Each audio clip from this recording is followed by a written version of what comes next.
right? And I don't even know, and we are all tired of the BS in America, man. We are all tired of this clown show that we are calling America. So, y'all know where everybody's in an uproar about this woman, Renee, who was murdered in broad daylight in front of everybody while people watched, record, screamed, yelled, tried to help. You know what I'm saying? Whole entire time, this terror group called ICE, that we keep saying they're not terrorists, but they're terrorists. They're American terrorists on the soil. They're just standing around, not even trying to help the woman, not nothing, right? And she ends up dying, right? And then the ICE officer who did it, mind you, are these people even actually officers, or are you guys just hiring random strangers to sign up for your cult and calling them ICE? Because the man left the scene, and everybody who is a police officer or some type of branch of the police force is like, that's a no-no. We know that if when a shooting happens or something like that, we don't get in a car and leave. I'm convinced that these people who keep saying that ICE showing up in masks and all this other stuff, these are just regular people with no credentials, no training, no nothing. Because that's what you see when you watch these videos. No training, no respect. It's like watching animals go after people. So today, this woman makes a post, and I'm going to put it so y'all can see it. And she was like, now mind you, it's to the black people. Because every time something crazy happens, they always got to address the black people, right? To the black people, where's your outrage? Where's your voice for this woman? Oh, when your people die, you guys want people to be mad. But when our people are dying, when white people are dying, you guys are not mad. You guys are not sticking up. Where's your rage? Where's your compassion at? Who the hell is this lady talking to? Because where is y'all's rage and compassion for all the stuff that's been happening to black people since we've been here? Matter of fact, since y'all's ancestors came here and lie, cheat, steal like y'all do everywhere you go. Everywhere you go to every country. It is not even just America that y'all are the problem. And I hate to say this, but I'm not even talking on my ASS, man. This is facts. Check every country. Y'all are the problem. Y'all go to every country, lie, cheat, steal. Even sitting here from America, all our country does is go to other countries and lie, cheat, steal, take their resources. Call them terrorists, criminals, and everything else because you want to pillage from them. I don't understand. Where's y'all's rage at when that is happening? Where's y'all's rage at for all these years when you watched us get lynched, beat in streets? You know what I'm saying? Watched our women get choked up by cops. Are you kidding me? Watched young Emmett Till get dragged off for whistling at a white woman that he didn't even whistle at. Where's y'all's rage at? Because the thing is, y'all love to have black people's blood for your casualty, for your purposes, for your agenda and your game. But when it comes to us, nothing. We still got to shed our own blood for our own causes. Yeah. I don't understand that. And America is one of the only places where y'all want black people to be your saviors, but at the same time, y'all hate black people. We're nothing to you. We're scum. We're this, we're that. But when a situation arises, you know what I realized, right? When a situation arises, right, every group looks for black people. Is that not crazy to y'all? That every time a situation happens, right, nobody says, where's the white people at? Where's the Mexican people at? Where's the Spanish people at? Where's the Panamanian people at? Like, there's millions of people in the world, right? But every time something happens to another group of people that's not black people, the first thing that group of people gets online, gets wherever and says is, where's the outrage from the black community? I know we are made in our Father's image. But for some reason, y'all all think that we're a black Jesus to you. But when it comes to us, y'all are the devil for us. I don't understand that logic and thinking. And for this lady who made that comment, all of us are outraged. Well, I ain't gonna say all because I see a lot of nasty comments that should not be said. Y'all need to go back to your drawing board and start thinking about what your morals, your values, your respect, what you stand on. Because most of us, our stomachs are turning. And for black people, baby, we've been going through this for the longest trying to tell y'all that. Since Rodney King and everybody else before and after Rodney King, okay? But maybe, just maybe, at the same rage you're expecting from us, y'all had every time a Rodney King situation happened, every time a George Floyd situation happened, every time a Breonna Taylor situation happened, every time a Trayvon Martin situation happened, maybe if y'all had that same energy for us, baby, we'd always show up and show out for you too. But instead, here's what y'all say. Oh, they should have complied. Oh, they should have listened. Oh, it's always that group of people getting in trouble. Oh, well, had he just put his hands up, like the officer said, he wouldn't be dead. So I guess in the same breath, right, we could say all that about this lady Renee, right? And believe me, I saw some people say it. And that is not my point because all those statements are not true. We've seen people comply, we've seen people listen, and we've seen them still die. It's the fact that these people are power tripping. So when someone is power tripping, even if you're bending to their will, it still may not be enough because they're power tripping. So my point of this random thoughts of a stranger rant is stop always expecting people to be your black Jesus because we ain't never had none of y'all be a Jesus for us. And we ain't Jesus, only Jesus is Jesus. But y'all understand my point here. Stop always expecting Superman out of us when y'all keep being Lex Luthor to us. And just maybe if y'all had not sat around all this time while other groups of people went through different atrocities and you laughed at it because that's what y'all do, maybe if all this time y'all wasn't laughing and y'all was fighting and hollering and hooting with the rest of us, we wouldn't be this far into this racism, violence, heinous acts of crimes, and everything else that we got going on in America. But now that y'all are starting to feel the burn of this, because now I think y'all white people have come into the realization that you should have been coming into, that y'all are on the chopping block too. You regular white, non-billionaire people, right, that are not the 1%, y'all are on the chopping block with us too. Now you know. Now it's clear to you that that you could get killed in broad daylight, that you could get killed and not come home, that your whiteness is not affording you the same privilege that you thought it had been affording you all these years. Is that the problem? Are you scared now? Because now you're in the same boat as us black people, Mexican people, all the people y'all keep calling immigrants and everything else, all of us other shades of melanated people, baby. Now you mad because you're on the chopping block too. The bells are ringing, aren't they? Ring the alarm, huh? I don't even know, and we are all... Why are black Americans so quiet right now? Why are not they talking anything about what's happening in America? Why are they assuming that they are not seeing how America is going? Why the noise gets louder? While anger fills the street and the screens, there is silence and people don't understand it. Why are they not talking anything? Just watch the clip, then we'll come back for more and more. You want to know why Black Americans is delineating? I'll tell you.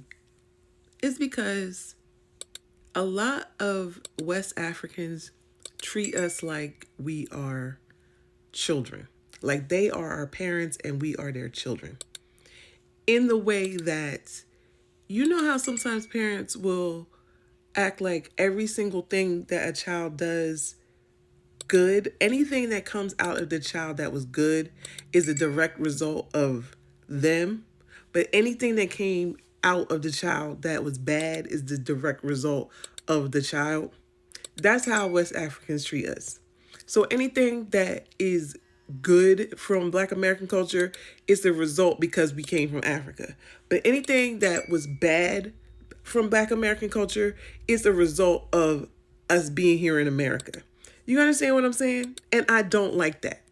I do not like that. That's why I personally feel like delineating, because it's like a lot of African people have this idea that Black Americans did not achieve anything on our own, that our culture did not evolve outside of Africa in any good way. But when all the bad habits that we have, all the things that they don't like, that is strictly coming from America, but all the things that are good came from Africa. That's how they treat us. And I don't like that, because Black American culture evolved because of the conditions that we have here in America. It's not because, yeah, sure, we came from Africa, fine, beautiful. But the reason why we are Black Americans and the culture that we have is unique to the conditions that we experienced here. It's not because of our DNA. It's because of our conditions that we had to become a certain type of people. We had to evolve in certain type of ways, like our word of mouth culture, for example, or our telepathy, the way that we look at each other.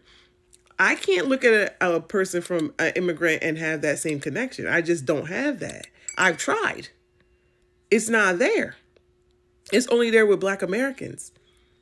So yeah, I just don't like how they try to treat us like little kids who they always have to be sunning. It rubbed me the wrong way. And that's why I'm for Black people, I can't get through my For You page 3 scrolls without seeing a video about the people over in LA protesting. And if it's not a video about them protesting, it's all these different schools of thought on the protests. Or videos about the relationship that's kind of, I don't want to say fractured, but a little strained between Black people and I'll say brown people. And I wasn't going to say nothing because that's like a political conversation, political adjacent conversation, socio-political thing. But I'll tell you this, bro. I'll be 32 this year. I've been living in Florida off and on since 2008, and I've lived in Texas. I've lived around every kind of Hispanic you could think of. Black people, we need to get out of the habit of trying to tell other groups of people who come to this country and want to align themselves with whiteness or be in proximity to whiteness what's going to happen to them. Because the enemy is white supremacy. It does harm to everybody, white people included.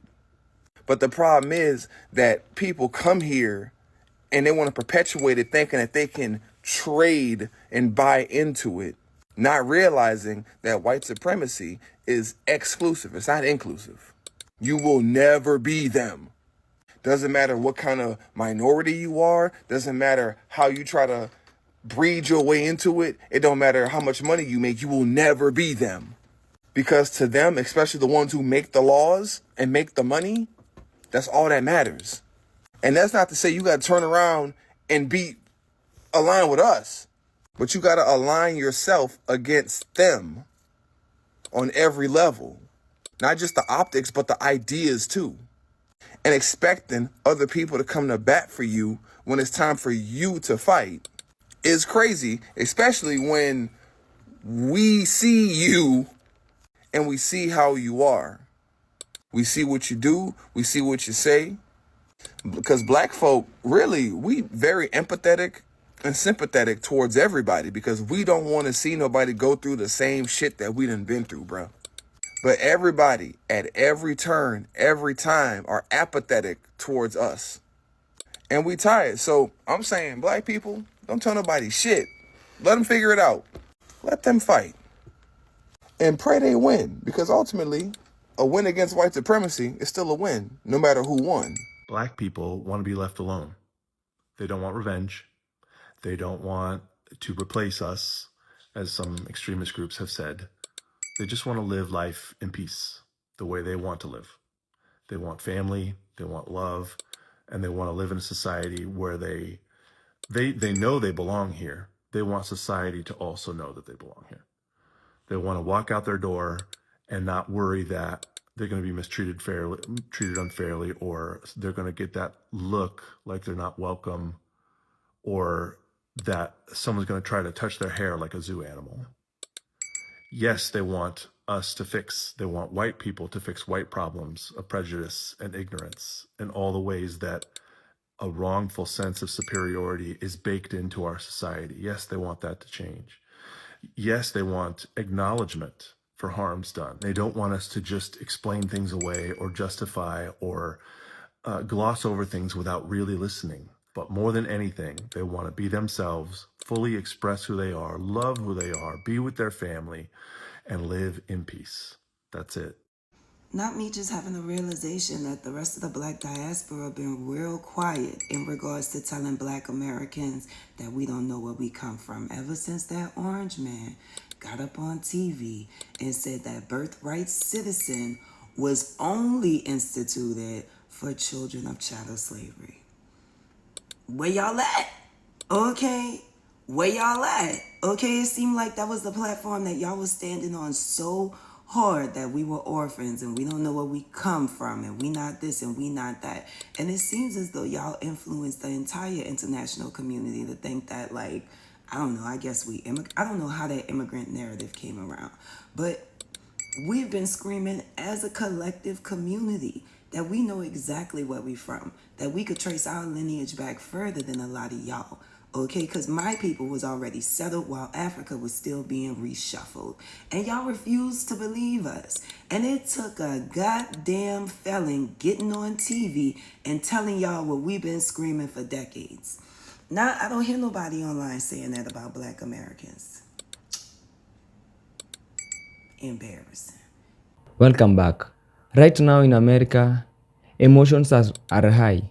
People are angry, frustrated, confused voices and loud reactions are fast. And in the middle of all the noise, people are looking at black American and asking, why are they so quiet? Why are not they are assuming that they are not seeing how America is going. But what is the silence? It's not weakness. What if that silence is wisdom? Because let's be honest, black America are not new to struggle. They have been struggling all over, we know. This is not the first time uncertainty has filled their air. This is not the first time system have felt unstable. This is not the first time fear has walked through communities. They have been passing all through this in many decades. When people expect loud reaction, they don't realize some people have already lived through storms that taught them how to move differently, that told them how to survive. See, silence does not always mean people don't care. Sometimes silence means people are watching careful, thinking deeply, understanding patterns others are just now starting to see. Because history teaches something powerful. When you have been through circles of pain, you learn not to react to every moment. You learn to read it and understand it. And spiritually, there is another layer people don't talk about enough. Sometimes silence is protection because we know black people, they are being hated. But we know they don't hate black people, but they fear black people. Not everything need to be responded, not immediately. Not every battle need to be fought loudly. Not every moment deserves your energy. There is a kind of strength that does not shout, a kind of awareness that does not argue, a kind of power that moves in silence. And for many black Americans, that silence is not emptiness, it's reflection. Reflection on where we have been, reflection on what we have been survived about, reflection on what truly matters moving forward. Because when you have been carried history, your blood, you don't panic the same way. You pause, then you think, after there, you pray. And you move with intentions. Now, does that mean that there's no concern? Obvious, no. People are watching closely. People are asking questions. People care deeply about what's happening in America. People, not every concern needs to be loud to be real. Some concern sit in the heart. Some questions are asked in private. Some answers are being searched for spiritually, not public. And maybe, just maybe, the moment is not about who is louder. Maybe it's about who is understanding, who reflects, who chooses wisdom over reaction. Because noise can fill room, but it does not always lead to clarity. Sometimes clarity comes in quiet moments. To every black American watching this, your voice matters, whether it's loud or quiet. Your strength not measured by how much noise you make, but by how deeply you think or you understand, how wisely you move, and how strong you stand in who you are. It's okay to observe. It's okay to reflect, obvious. It's okay to take your time because you came from a legacy of wisdom, of survival and strength. Stay grounded, stay aware, and move abundantly. Stay true to yourself. This is Global Arrow. Don't forget to leave a subscribe and a share for more and more.